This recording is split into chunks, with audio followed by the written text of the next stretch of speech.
In the early 19th century, the Ottoman Empire had control over Greece, which left many Greeks yearning for independence. The Greek War of Independence began in 1821, a struggle that would fuel their desire for autonomy for nearly a decade.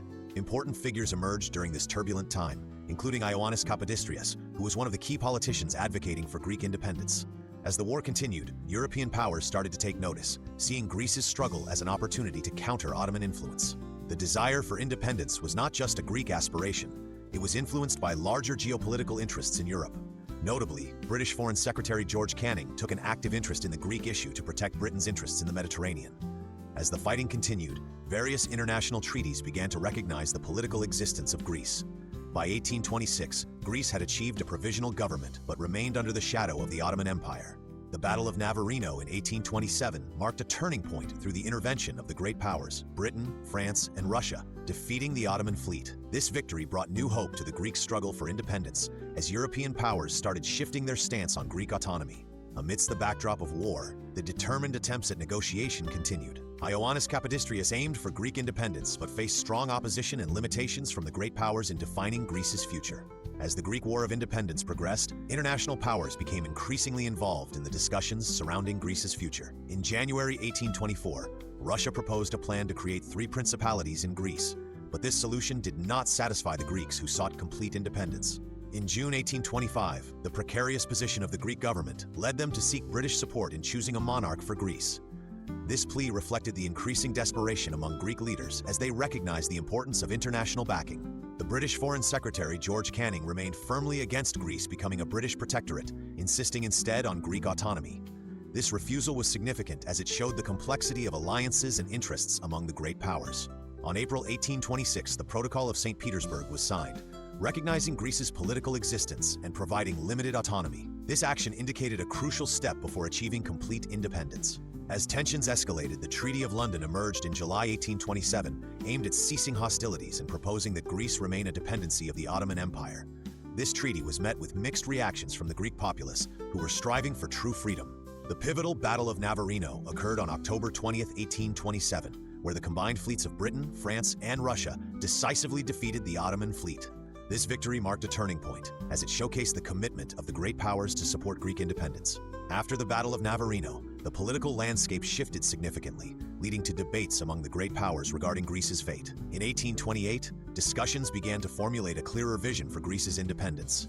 Amidst these negotiations, Ioannis Kapodistrias, who had been appointed as the governor of Greece, took bold steps to advocate for the nation's interests. He recognized the need to solidify Greece's borders and sovereignty amid the ongoing discussions.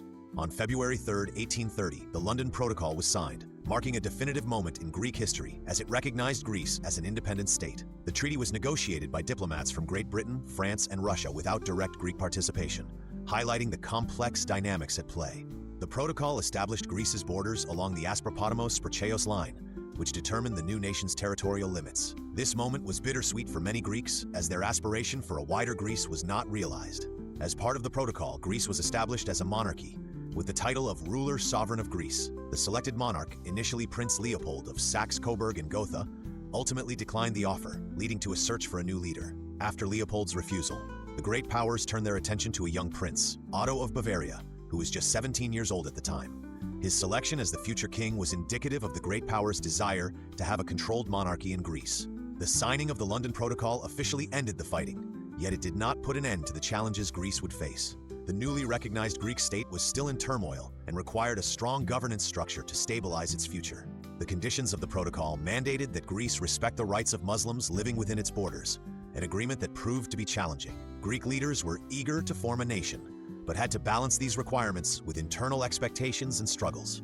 As the news of independence spread, Ioannis Kapodistrias, who had been appointed as Greece's first governor, faced immediate challenges. He sought to form a functioning government and address the grievances left from the Ottoman rule. In the aftermath of the London Protocol, the initial excitement among Greek citizens soon turned into concerns about governance and stability. The complexities of forming a new government presented numerous challenges, especially in coordinating various factions within the society. Ioannis Kapodistrias, now Greece's first governor, was tasked with the heavy responsibility of steering the new nation. He recognized the need for a strong administrative structure to manage the emerging state effectively. Despite the initial challenges, Kapodistrias took crucial steps to create a functioning governmental system, including setting up tax authorities and a judicial system. These measures were vital to instill order and build a sense of national identity. However, opposition grew against Capodistrias' efforts as various political factions criticized his decisions, believing he was failing to secure a more favorable future for Greece. This discontent began to threaten his governorship. The situation escalated when Capodistrias attempted to assert control over the provincial governments, which met strong resistance from powerful local leaders. This struggle for power created further instability within the young government. As political strife continued, the expectation of Greek citizens for a prosperous and unified nation remained unfulfilled. The struggles reflected the ropes of compromise that would be necessary for establishing order in this new society. The challenges of governance caught the attention of the great powers once again as they sought to influence the direction of Greece amidst the tumult. They were determined to see a stable and cooperative regime in place that would align with their interests. The ongoing political unrest ultimately led to a new conference in July 1831, where discussions were initiated to extend Greece's borders further. This push highlighted the persistent desire of Greeks for a larger sovereign state.